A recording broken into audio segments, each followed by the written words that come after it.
We've really gone through enough to call it a day, but we're not quite finished yet. We have one more thing.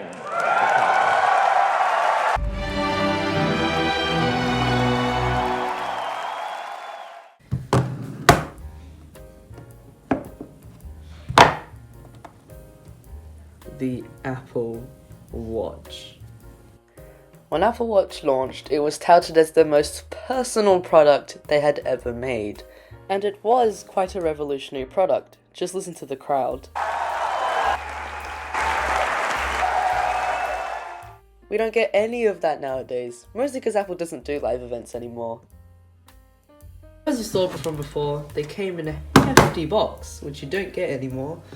And I'm not sure if this is optional, but we got a whole heap of bands. This is the steel mesh thing and the sport loop. There were tons of other ones. And these are the chargers that came with it. There was a chrome stainless steel one with the magnets. And a glossy, not stainless steel one, the magnets.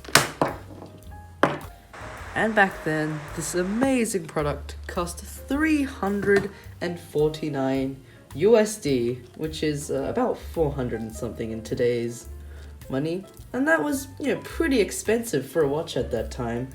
But you could tell they really wanted to sell you on this as a lifestyle and fashion accessory. They talked so much about the design and the materials of the sapphire and the display, the stainless steel build, the 18 karat gold edition one, and this 7000 series aluminum and the digital crown and whatever.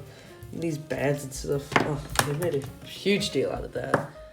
And it was really intuitive. You had the sport loop, the quilted leather band, the leather modern buckle, the classic strap, and the two stainless steel bands.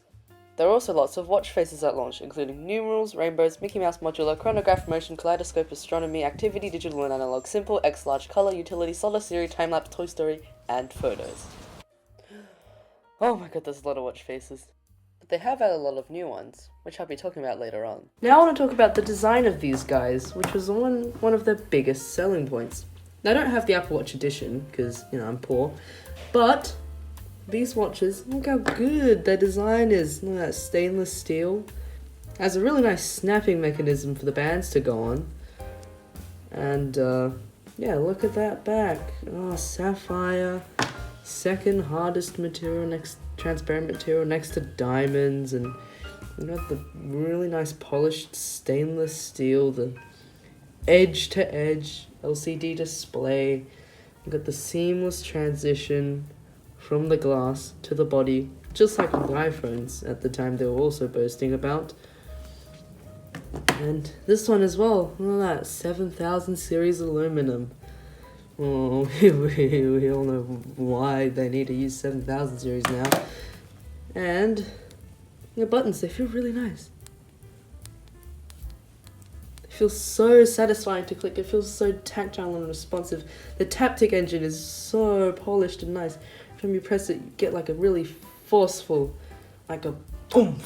It just feels so good. And the watch faces still hold up pretty well. The touchscreen is really, really responsive for the time. And the flashlight and stuff. I mean, it works, I guess. But yeah, the design is just so good. They look so good.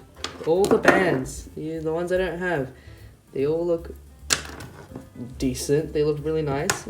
I really like the colors they chose for these. A lot of them I don't have, but they all look really tasteful and not cheap, which, it couldn't be expected from Ive, but oh gosh, they look so good. I wouldn't mind wearing this today. Now, even though it did leave a mark in my hand after wearing it for a while, the Apple Watch Gen 1 still works surprisingly well as a daily watch, with modern features such as Apple Pay and the fitness tracking working very nicely and seamlessly with all my other stuff. And that was with no connection to any phone. It was just using the built-in sensors and it still managed to track everything perfectly. Another thing I really like about the designs is the charger. Look, it's seamless. There's no metal contact bit sticking up top. It's fully magnetic. I mean, compared to this, the charger of a modern smartwatch, I mean, it is still magnetic. Oh, there's a coin on the back. Let's just get that one. But it's still got metal contact points, and if you orient it the wrong way around, it won't charge. It just won't stick. It's resisting it. It won't stick. And this charger for a Sunto D5, well, it's contact points, magnet. There you go. they introduced a perfect dock and charging mechanism for this guy, and I really dig it. It's amazing. It does so well. I mean, even Samsung with their newest Ultra watch went for an Apple Watch design style. They put a round face on a square design, which is just the worst of both worlds. But I wouldn't mind a Google Pixel watch or a Samsung watch because it's circle and I like circles. I don't mind the square though. So, with all that said, should you use a first generation Apple Watch 10 years after it was released? No.